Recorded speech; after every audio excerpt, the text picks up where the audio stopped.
Hello, this is Frank Favaro, president and founder of Serve Centric Coaching, and I'm super excited to be sponsoring the Undeniable podcast.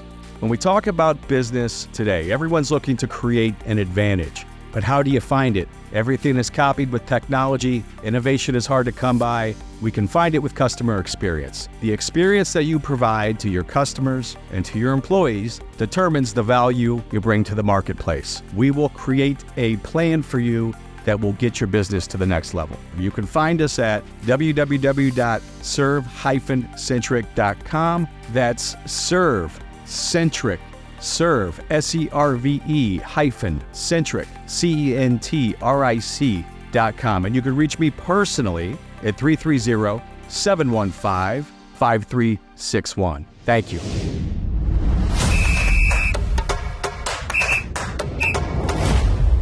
Hey, it's blood time. Let's go. Carmen Angelo, welcome to Blood Time. This Fired is up. fantastic. This is fantastic. So many things to talk about. I know, right? You Right? know. We had a nice little conversation prior to, and a great story. But Carmen, you got an amazing story. Amazing story. You're far too kind. Well, listen, it's evident, and success leaves clues, right? Yeah. And here's the clue. You're doing pretty well. Self-imposed tragedy, a cathartic moment or an epiphany. Sure. Perseverance and good health and clean living. God bless, right? Oh, Right. Yeah. Faith. It ain't me. Yeah, faith. You right? know, faith. I mean, because hope is a beggar, faith is the rich man. Right? You got that right. You got to have rich. You I gotta have that cannot. rich man, yeah. I will never let my faith waver. I got you. I'm not a Bible thumper. I hear you. I'm not going to be. I'm not going to say that. I got but you. without him, nothing's possible, and we've heard that over and over. Yes, just give it up. And so Carmen Angelo is the man with Big Daddy on Bloom Daddy. WTAM. Bloom Daddy. Used to be with Big Daddy, Marty Allen. Yeah, I love Big Daddy. Oh my God, he's the best. I mean, Marty's like half his size now? Yeah, he's down to probably about 250 pounds. God bless him, man. He was large and in charge back in the day. Yeah, he was skirting around 400. Probably north of that. Oh dear God. But you know what? Yeah. He changed his lifestyle. Yeah. He's addicted to pickleball. God bless him. He's fit. Yeah. He's healthy. Yeah, God bless him. Well, and so Bloom Daddy, Bloom Daddy's the new guy, right? Yes. In town. And we talked about Triv prior to this, and fantastic talent, great Cleveland gem icon. And you're doing Trivmas, right? Coming up. Yes, Merry Trivmas. Talk a little bit about that with WTAM. We put together a compilation of several hours of essentially best of Triv, and we're going to run it starting at 8 in the morning, Christmas morning, all the way through midnight. Wow. And it's going to be an encapsulated look at what was a period of greatness. Yeah. A true icon. True icon. Yeah. He was the GOAT.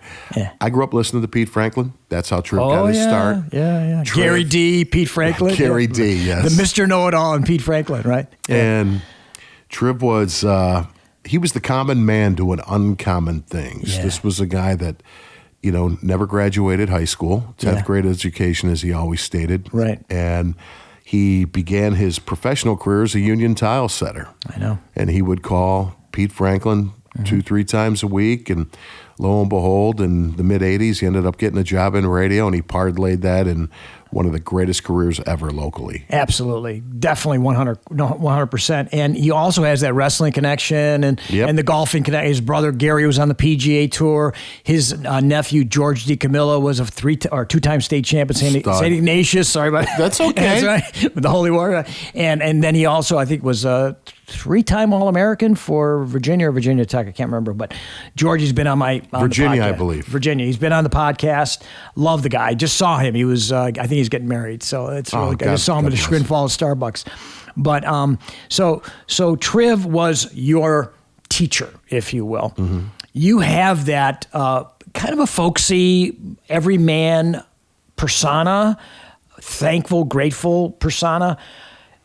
Carmen, tell me a little bit about that cathartic moment that dropped you to your knees, right? Oh, it did drop me to my knees, like a brick falling off the back of a truck.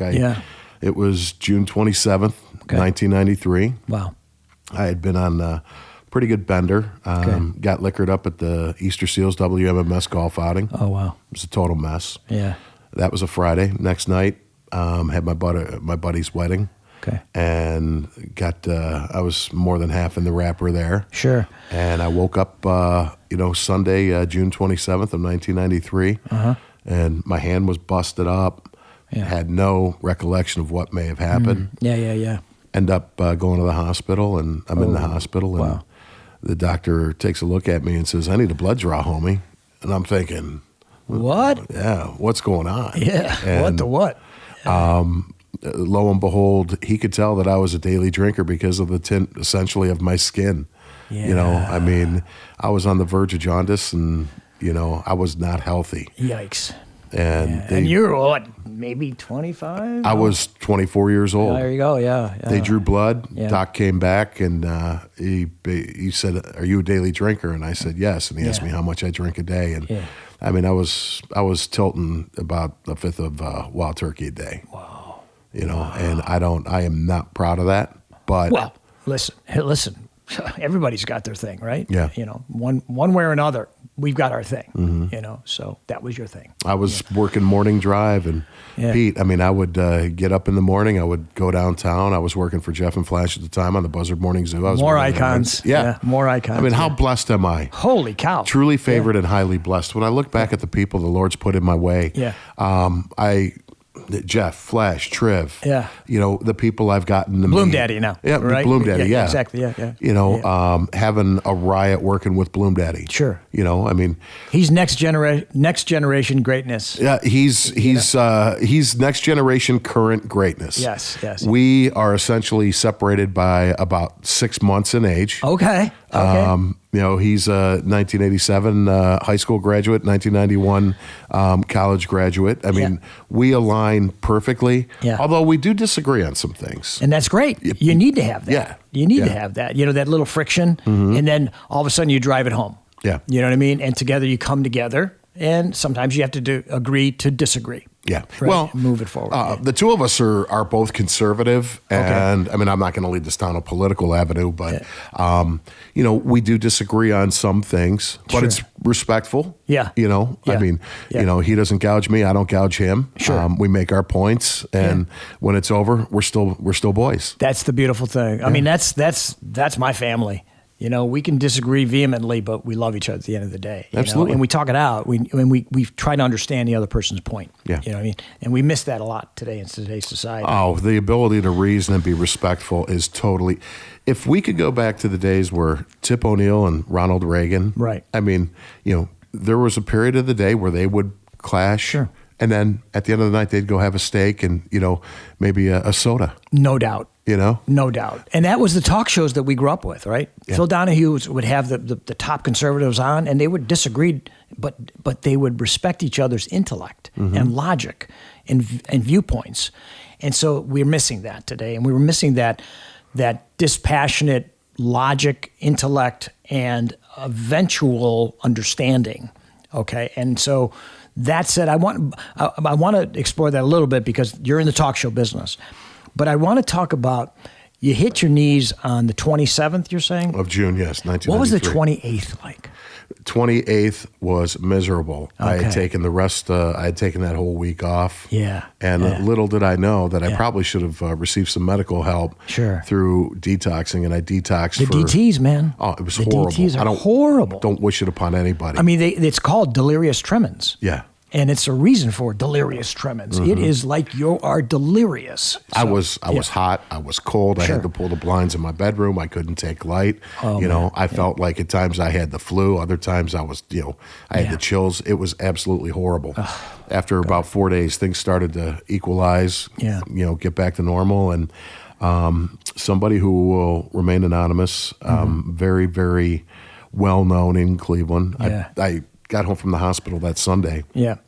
I called him. I said, I need help, man. Yeah. Yeah. He was in the program. Yeah. So he gave me a little big book. He came to my house and gave it to me. And, as time progressed, we started working the steps and my life changed for the better. Fantastic. And so it's really 1 hour, 1 day at a time, correct? Oh my gosh.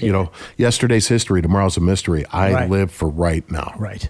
Right. You know, Right. I mean, Right. I know God put these eyes in the front of my head to look forward. Sure. But I got to keep myself right here, right now. Yeah. You know, The Power of Now, right? That book. Yep. You know, it's phenomenal. Yes. You know, and it's so true, right? And that said, you really bring that in your voice on WTAM. oh, well, thank you. Well, you do. I mean, you think about it. You're talking about contemporary issues, current events, Yes. right? And so if you don't have the understanding of the now, right, and living it in the Current now, events, yeah. current events, you can't. That's why I think one of the reasons why you're so good at what you do. And I'm not sure what Bloom Daddy has in that, but he's doggone good about it too. And what's interesting is you bring up stuff that is so in people's brains, but they don't articulate it, like the driving issue today.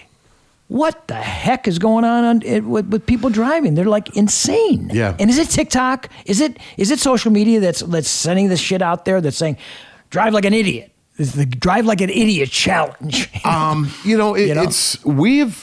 Unfortunately, we have been forced to talk about this essentially 1 or 2 days a week the past 2 months. Right. You know, obviously we had that horrific incident where the Amazon driver was carjacked at gunpoint. And killed that doctor. Terrible. Yeah. Terrible. Actually, it's crazy because I was at Thornton Park in Shaker Heights for my son's hockey game that night against. I know exactly where that is. Yeah.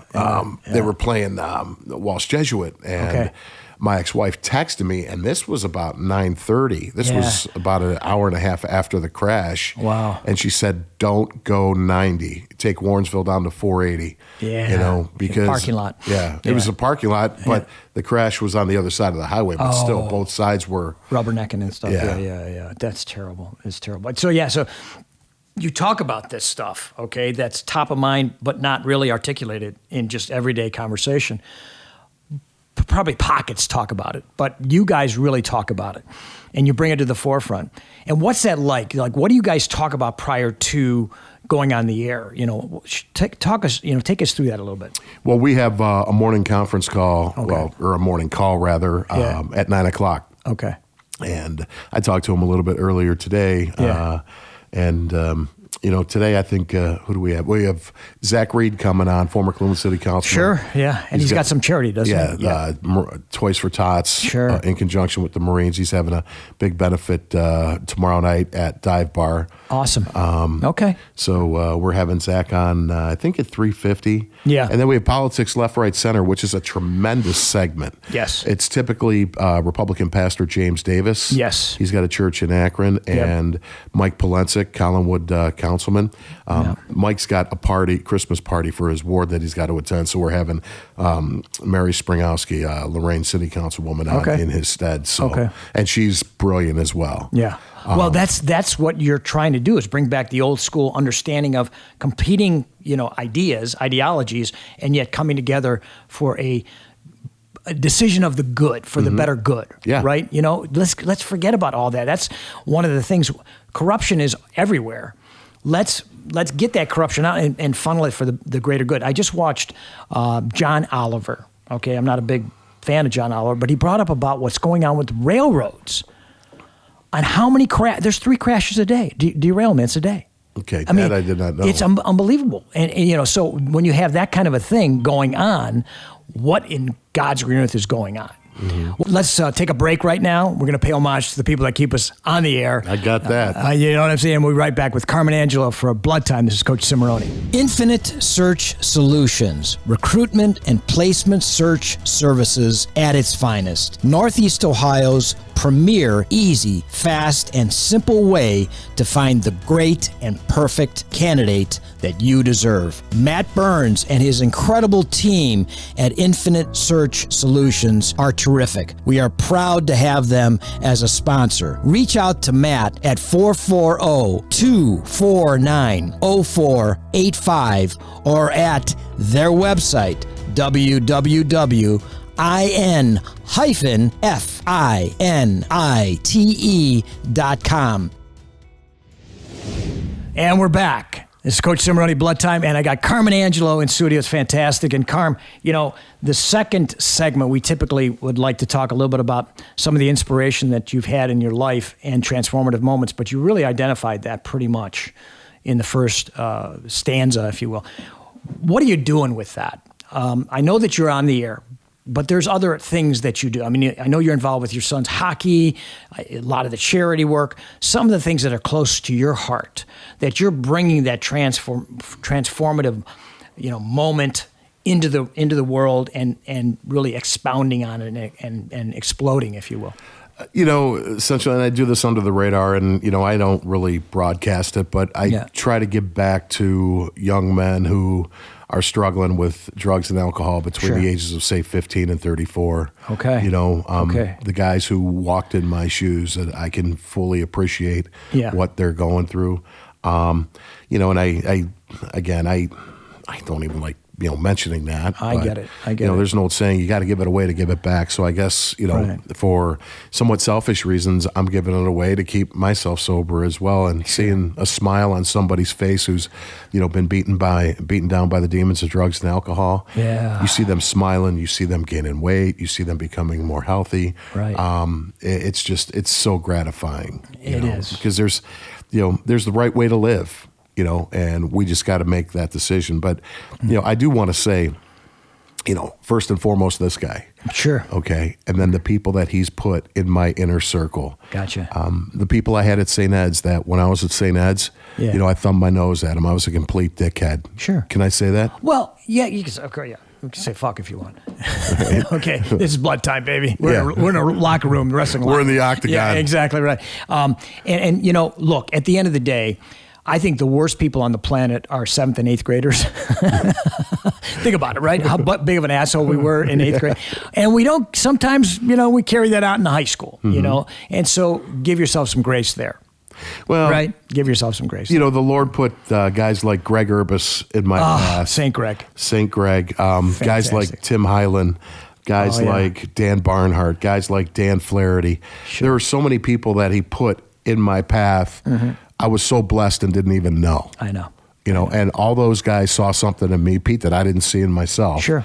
Which ultimately planted the seed to ultimately do the right thing, to ultimately become a responsible human being, a responsible husband, and a responsible father. Yep. It's because of those guys and that guy that I'm where I am today. If I did not have them in my life or the Lord in my life, I'd be a miserable failure in every aspect of my life. Yeah, and it's that self-reflection, right? And then that self-love. So you look yourself in the mirror and say, I'm fucking up. Okay, I'm messing up. But I got to love myself. Because if you believe, as your faith has been obviously identified here, if he loves you, then you better pay homage and love yourself. Oh, absolutely. Because that's then giving back to the big guy, right? Mm-hmm. And so in that circle of life, if you will, you're then able to give true love to others. Yes, indeed. It's genuine. You know what I mean? Yeah. And so when you touch somebody's life that is struggling, they can feel that love that you have for yourself and ultimately for them. Mm-hmm. Because what that occurs is then that love to them comes back to you. Yeah. And then you can give it back. And that's why I say, it's kind of a two-way street. Yeah. You got to give it away to get it back. Sure. And you just encapsulized that perfectly. Oh, thanks. Well, givers get. Yeah. But not in a selfish way, because then you can give it back. And so I always analogize, that the student becomes the teacher. So I've been taught so much by some of particularly the wrestlers that I have, and they came back and showed me moves that were better, or showed me positions that were better, or techniques that were better, or ways to coach that were better, sometimes on the fly. And then I can then teach the next generation a better way. Mm-hmm. It's so cool, right? That whole circle, if you will. And I think that's what you are now literally immersed in by helping these individuals, what they can do with that. Mm-hmm. With that love, with those techniques. Because it is a technique too, right? I mean, you have to have techniques that say, I have to do this. Well, put plan. these, a plan, right? Yeah. But it's also like, a plan is also, here's step 1, here's step 2, here's step 3, here's step 4, right? You know what? Actually, it's fairly simple. Okay. I've got one rule. Okay. Today, One simple rule: don't drink. Guess what? If I follow that rule, the rest of the day, I put my head down, knowing that I had another sober day behind me.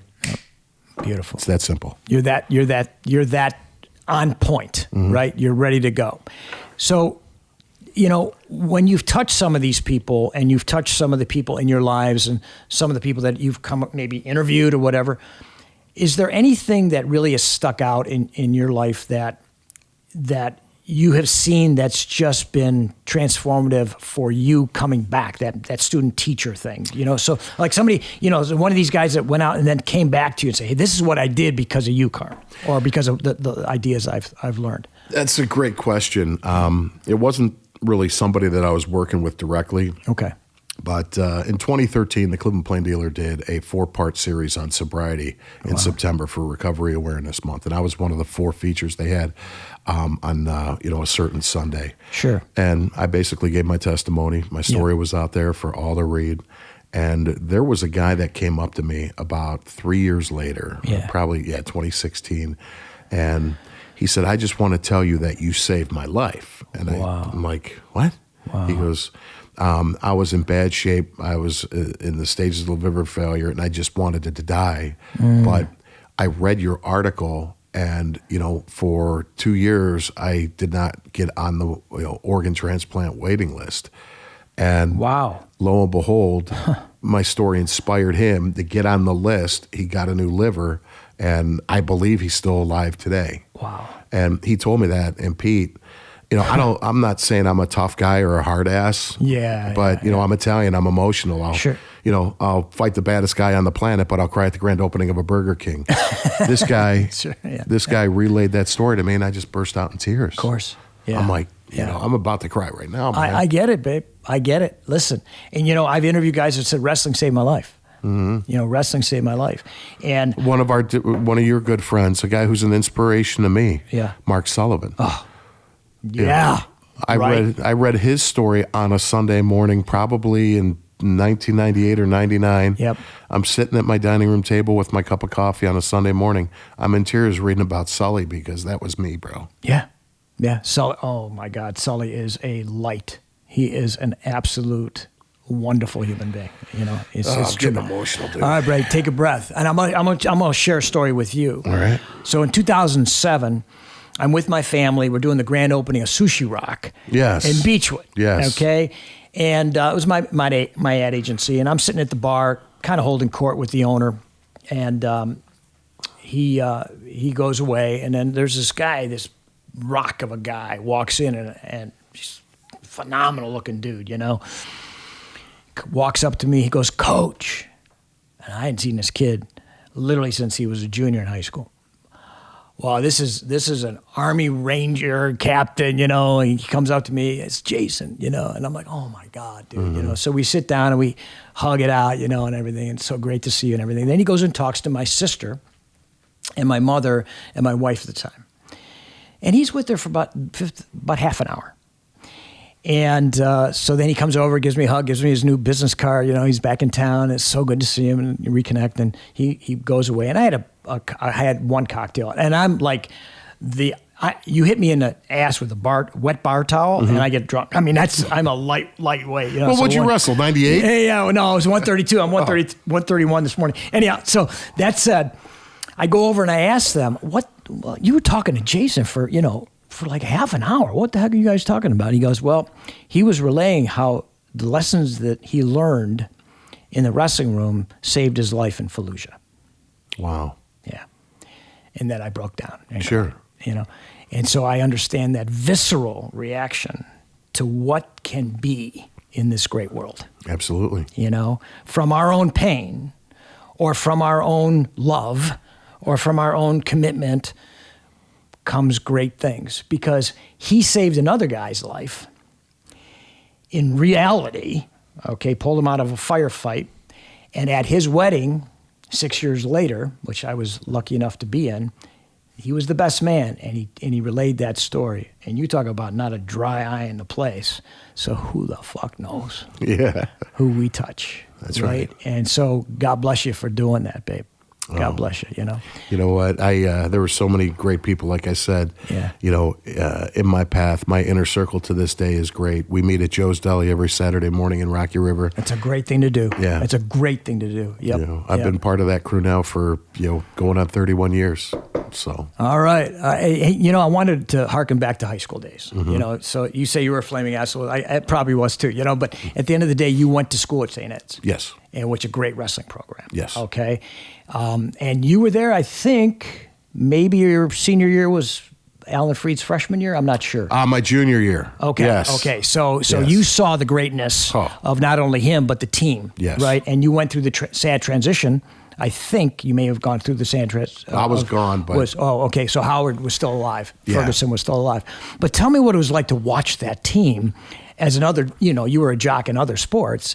So to watch that excellence, as a fan, if you will, or as a brother to some of those guys, right? Yeah. Because you palled around with them. Well, those were all my boys. I hung out with a few football players, but I hung out with a lot of the wrestlers and pretty much the entire hockey team. Okay, yeah. I don't know. It's the wrestlers and the hockey team, they got that certain edge. Yeah, and rugby players too. Yeah. We eat our dead. Yeah. It was.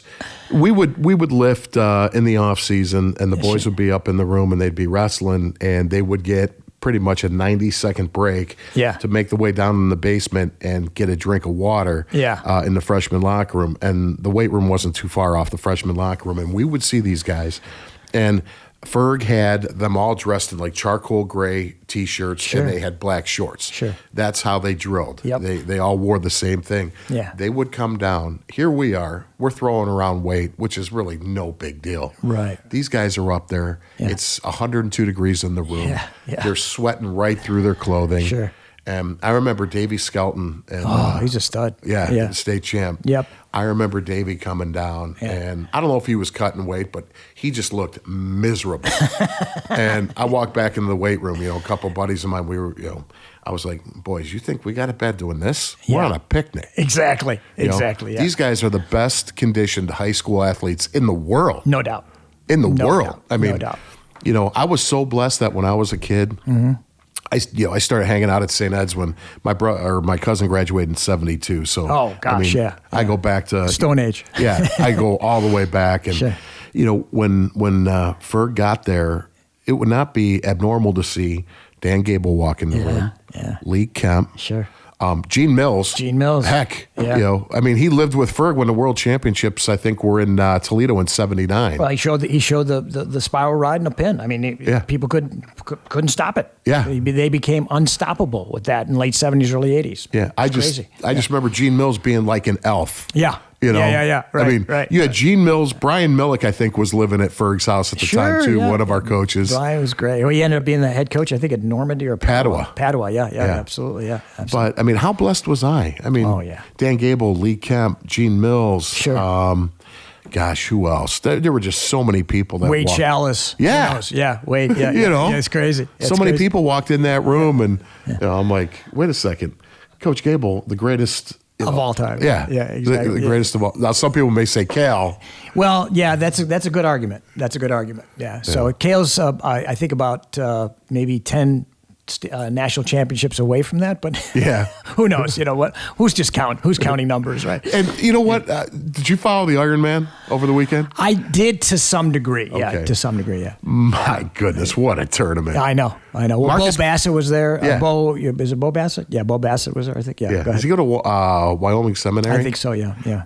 Marcus Blaze from Perrysburg. Yep. He took second. It's crazy. Which he beat the number 1 ranked college wrestler not too long ago. I know. It's amazing what's happening. It's amazing what's happening. Some of these young guys they're taking out national champs, taking out All-Americans, and the upsets are all over the place. It's you know what? Crazy. Dean Heil goes to Oklahoma State, wins it his sophomore and junior year. Yeah. And then I think when we had the NCAAs downtown, he was an 8th seed. Yep. I think he lost to a kid from NC State and a kid from Lehigh going into the tournament. Yep. You go from back-to-back national championships to an 8th seed. Yep. That tells people how hard that game is. It's insane. And you know what? It's all on you when you're in that circle. Yep. You know, it's the honest sport, my friend. There's nowhere to hide. There's no, hey, there's the right guard didn't have his block, or that powered forward didn't do this, or that defenseman in hockey didn't do that. You know, nope. Well, you, baby. And you're in a singlet. Yes. And Coach Gable says it best, though. Yeah. Wrestling is the only sport that teaches you to get off your back. Yeah. True. You know, and you can apply that later in life, whether in the corporate world and you're getting your pee-pee slap, things ain't going the way you want. I know. You know, it's like, get off your back. Let's get it done. Find a way. Let's go. Yep, absolutely. Let's go. And he also said, after wrestling, everything else is easy. Oh, yeah. You know what I mean? Everything else is easy. You know About 10 years ago, Forbes did a piece on success of amateur athletes when they entered the corporate arena. Yeah. The most successful people at certain, Fortune 500 companies were wrestlers. Absolutely. 100%. Well, there's a lot of guys that wrestled that were in politics too. And you wanted them, Congressman Jordan, exactly, a friend of the show. Wow, I saw all 4 of his state championships and his brothers at St. John Arena. Absolutely, and I had Ben Jordan on my staff. Okay, his oldest son. Okay, absolutely, yeah. At Chagrin Falls for a year, he was great kid. But so that said, I want to kind of put a bow on this. Carm, you're an amazing person. I'm so glad to call you a friend. Oh, likewise. Yeah, absolutely, man. It's great. And we like to, we came out of this crazy virus bullshit, and I just like to leave the audience with a little word of encouragement, maybe inspiration, or something from your heart. Yeah, well, I know personally, my best day drunk was 1,000 times worse than my worst day loaded. I love it. I still have, physical scars on my hand to take me back to that day where, I hit my knees. Yep. But just love life, love people around you. You know, I mean, be strong in your faith. Yeah. Just do the right thing, and do the right thing when you think no one's looking, because someone's always got the tablet out and is keeping score. Right. Just do the right thing. Have fun. Love people. Don't be a dick. Yeah. And if people are dicks, say a prayer for them. Yeah. Yeah, give them some grace, right? Yeah. Give them some. Yeah, I have the mother test, If your mother doesn't approve, don't do it. That's right. Unless your mother's an idiot. But most mothers aren't, And also, too, that self-parenting. Do the right thing when no one's looking, and have that mind of your parent in your mind. You know what I mean? The self-coaching type of thing. And I think that's the greatest compliment we can give our parents or our coaches, is to do the right thing, because they taught us to. And always stay humble, I mean, don't have an ego. Yeah. Ego stands for easing God out. Yep. Don't think you're better than anybody. And there was something that you said before we came on the air. Yeah. Self-praise stinks. Yeah, that was my grandmother. That's a hell of a phrase. Self-praise stinks. And, I loved her to death. And the other thing that I think, and we'll tie a bow on this, is that I think arrogance walks in fear. Confidence walks in love. You got that right, brother. Right? Let's be confident, analogy. okay? And let's send the love, because I know Carmen Angelo does. I try to. God bless you, bro. You too. This is Coach Cimoroni for Blood Time. We are all blood. Love to all. Thanks, Carmen Angelo. Yes, sir.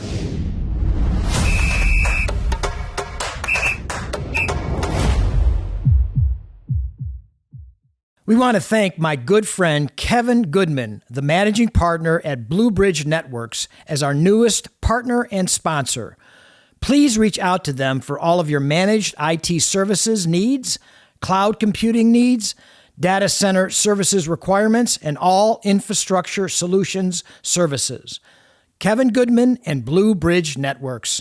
Seek them out at 1-866-990-2583.